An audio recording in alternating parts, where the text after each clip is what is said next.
Hello అండి, అందరికీ praise the lord. ఎలా ఉన్నారు? హ్యాపీ అండ్ హెల్తీగా ఉన్నారా? సో దేవుడు మనకిచ్చిన ఆరోగ్యాన్ని, దేవుడు మనకిచ్చిన జీవితాన్ని ఎప్పటికప్పుడు కూడా మనం భద్రంగా కాపాడుకుందామండి. ఒకవేళ ఎటువంటి పొరపాట్లు, ఒకవేళ మనము మన స్వతహాగా లేకపోతే మనల్ని ఎవరైనా ఫ్రెండ్స్ ప్రోత్సాహపరిచిన వాళ్ళ యొక్క బలవంతంగా కానీ మనము మన దేహంలోకి ఏదైనా కూడా దేవునికి ఆయాసకరమైన విషయాలు మనము బ్రతుకుతుంటే గనక వాటిని ఎప్పటికప్పుడు మనము సరి చేసుకుంటూ కట్ ఆఫ్ చేసుకుంటూ ఉందామండి. ఓకేనా? ఎందుకంటే మనం ఈరోజు అనుభవిస్తున్న ప్రతిదీ కూడా దేవుడు మనకి ఇచ్చినదే కదండి. సో మనము మన ఇంటిని మనం ఎలాగైతే వారానికో లేకపోతే నెలకో సంవత్సరానికో మొత్తం శుభ్రం చేసుకుంటాం, ప్రతి మూల ప్రతి వస్తువుని తీసి దుమ్ము దులిపి బూజు దులిపి క్లీన్ చేసుకుంటాం, డీప్ క్లీన్ చేసుకుంటూ ఉంటాం కదండి. సో అలాగనే దేవుడు మనకిచ్చిన ఆరోగ్యాన్ని, ఆయుష్ని, మన యొక్క జీవితాన్ని, మన యొక్క ఉద్యోగాన్ని, దేవుడు మనకిచ్చిన తల్లిదండ్రులను, దేవుడు మనకిచ్చిన ఒక ఫ్యామిలీని, మన రెస్పాన్సిబిలిటీస్ని మనము ఒక ఇంటి వారంగా ఉన్నప్పుడు ప్రతి విషయాల్లో కూడా మనము జాగ్రత్తగానే ఉండాలి. ఏ ఒక్క విషయంలో కూడా అజాగ్రత్తగా ఉండకూడదండి. ఓకేనా? సో దేవుడైతే ఎల్లప్పుడూ వ్యాజ్యమాడే దేవుడు కాదండి. మన ముందు ఒకవేళ శోధనలు ఉన్నా కూడా వాటి నుంచి మనకు దేవుడు ఖచ్చితంగా మనకు నేర్పిస్తారు. మనం స్ట్రాంగ్గా అవ్వడం కోసమే మన ముందు శోధనలు వస్తూ ఉంటాయి. ఓకేనా? సో శోధనల వైపు మాత్రమే చూస్తూ ఉంటే మనము నలిగిపోతూ ఉంటామండి. కాబట్టి శోధనల వైపు మాత్రమే కళ్ళతోటి అందరితోటి చెప్పుకుంటూ మనం చూస్తూ బాధపడుతూ ఉండకుండా దేవుని వైపు గనక ఆ శోధనలో నిలబడి చూస్తే, ఆయనకు స్తుతులు గనక మనం చెల్లిస్తే ఖచ్చితంగా దేవుడు మనతోటి ఆయన యొక్క పరిశుద్ధాత్మను మనకు ముందుగా ఉంచుతారండి. ఆయన మనతోటి సహవాసం చేస్తారు.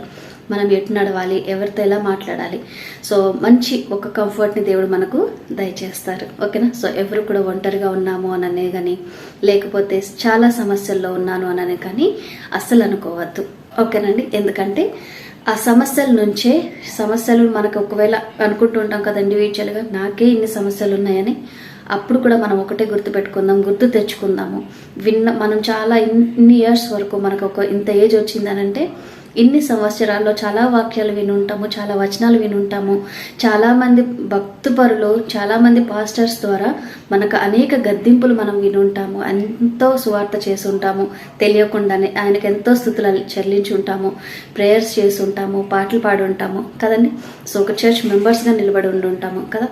సో ఇటువంటి వాటినన్నిటినీ కూడా మనం ఎప్పుడైతే లోన్లీగా ఉన్నామనని కానీ, లేకపోతే భారంగా ఉన్నామనని కానీ అనుకున్నప్పుడు వాటి నుంచి ఒక్క వచనాన్ని, ఒక్క దేవుడు మనతో మాట్లాడిన వాక్యాన్ని జ్ఞాపకం చేసుకుందామండి. ఓకేనా?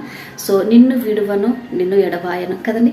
సో అటువంటి దేవుడు మనకున్నప్పుడు మనం ఎటువంటి సిచ్యువేషన్లో ఉన్నా కూడా ఆయన మన దగ్గరికి వచ్చి మనకు ఒక కంఫర్ట్ని, ఆదరణ మనం దయచేస్తారు కదండి. సో అటువంటి దేవునితో మనం సంబంధాన్ని ఇంకా స్ట్రాంగ్గా చేసుకుందాం, ప్రయత్నం చేద్దాం. ఖచ్చితంగా మన వైపుగా వచ్చే ప్రతి ఆటంకాలు కూడా దేవుడు ఆయన యుద్ధం చేస్తారు, కానీ ఆ యుద్ధం నుంచి వచ్చే హ్యాపీనెస్ని, ఆ ప్రతిఫలాన్ని దేవుడు మనకే ఇస్తారు, మనమే ఆనందించుతాం. ఓకేనా? సో నమ్మకంగా ఉండడమేనండి. నమ్మకం ఉంటే ఖచ్చితంగా దేవుడు మన పట్ల అద్భుత కార్యాలు, ఆశ్చర్యకార్యాలు జరిగిస్తారు. ఈరోజు మనము మార్కు సువార్త 2వ అధ్యాయము 6వ వచనం నుంచి చదువుకోబోతున్నామండి. శాస్త్రులలో కొందరు అక్కడ కూర్చుండి ఉండిరి. వారు, ఇతడు ఇట్లెందుకు చెప్పుచున్నాడు? దేవదూషణ చేయుచున్నాడు కదా. దేవుడు ఒక్కడే తప్ప పాపమును క్షమింపగల వాడెవడని తమ హృదయములలో ఆలోచించుకొనిరి. వారు తమలో తాము ఇలాగున ఆలోచించుకొనుట యేసు వెంటనే తన ఆత్మలో తెలుసుకొని, మీరిలాంటి సంగతులు మీ హృదయములలో ఎందుకు ఆలోచించుకొనుచున్నారు? ఈ పక్షవాయువు గల వానితో నీ పాపములు క్షమింపబడి ఉన్నవని చెప్పుట సులభమా? నీవు లేచి నీ పరిపెత్తుకొని నడువమని చెప్పుట సులభమా? అయితే పాపములు క్షమించుటకు భూమి మీద మనుష్య కుమారుడికి అధికారము కలదని మీరు తెలుసుకొనవలెనని వారితో చెప్పి, పక్షవాయువు గల వానిని చూచి, నీవు లేచి నీవు పరిపెత్తుకొని ఇంటికి పొమ్మని నీతో చెప్పుచున్నాను నేను. దేవుడి వాక్యం ఇంతటితో దీవించిన గాక. ఆమెన్. ఓకే అండి, ఒక చిన్న ప్రేయర్ చేసుకుందాం, మీరు కూడా ఏకీభవించండి. మహాపరిశుద్ధుడైన తండ్రి, దేవానికి వేల స్తోత్రములు ప్రభా. ఈ రోజు వరకు మమ్మల్ని సజీవ లెక్కల్లో మంచి ఆరోగ్యంతో నిలబెట్టినందుకు నీకు వేల స్తుతులు, స్తోత్రములు తండ్రి. ప్రభా, చదవబడని వాక్యం ద్వారా నీవే మా అందరితో కూడా మాట్లాడండి. మాకునైనా ప్రభా అర్థమయ్యే రీతిగా ప్రభా నీవే మా ఆత్మలతో మాట్లాడు ప్రభా. మాకు తెలియచేయమని ప్రభా మనోనేత్రాలను వెలిగించమని ప్రభా ప్రార్థిస్తున్నాం తండ్రి. ప్రభా ఏ గృహంలోనైతే చీకటి అంధకార శక్తులు రాజ్యమేలుతూ శాంతి సమాధానాలు లేకుండా ప్రభా ఉన్నారో తండ్రి, ఆ గృహాలకు నీ యజమానిగా ఉండండి యేసయ్య. ప్రభా నీ సమాధానాన్ని సమృద్ధిగా దయచేయండి ప్రభా.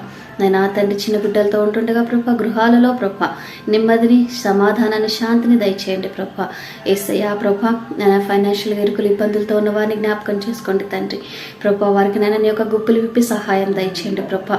నీవు తప్పిస్తే మాకు వేరొక దేవుడు లేరు ప్రభా. నాయనా ప్రభా నీ సన్నిధిలో ప్రభా ప్రార్థించే ప్రతి పెదవిని కూడా నా ప్రభా నీవు నాయన దీవించండి, ఆశీర్వదించండి నా తండ్రి. వారికి ఉన్న ప్రతి సమస్యను కూడా తీసివేసి ప్రభా నాయన మనస్ఫూర్తిగా ప్రభా నీ అందు ఆనందించే భాగ్యాన్ని ప్రభా వారికి దయచేయమని ప్రార్థిస్తున్నాను తండ్రి. నాయన ప్రభా అనారోగ్యంగా ఉన్న వారిని జ్ఞాపకం చేసుకోండి యేసయ్య. ప్రభా నీ హస్తంతో ముట్టి ప్రభా స్వస్థపరిచే దేవుడు నీవే నా తండ్రి. ప్రభా వైద్యుల పట్ల వాక్క మేము చూడడం లేదు నా తండ్రి, నీ వైపు చూస్తుండగా, నిన్ను అడుగుచుండగా ప్రభా నీవే నా ప్రభా ప్రతి ఒక్కరి మీద నీ యొక్క హస్తం ఉంచి ప్రభా నేను స్వస్థపరచమని ప్రభా ప్రార్థిస్తూ నీ సాక్షులుగా నిలబెట్టమని ప్రభా ప్రార్థిస్తున్నాం తండ్రి. ప్రభా నేను ఈ రోజు అంతట్లో నీవు మాకు చేసిన ప్రతి మేలుని బట్టి, మా జీవితాలను నీవు ప్రభా నిలబెట్టిన విధానాన్ని బట్టి నీకు ఎంతగానో స్తుతులు స్తోత్రములు చెల్లిస్తూ ఈ చిన్ని ప్రార్థన త్వరలో రాయన యేసు పరిశుద్ధ నామంలో ప్రార్థించి వేడుకొంచున్నాం తండ్రి. ఆమెన్. ప్రైజ్ ది లార్డ్ అండి అందరికీ. Have a great day. God bless you all. By by.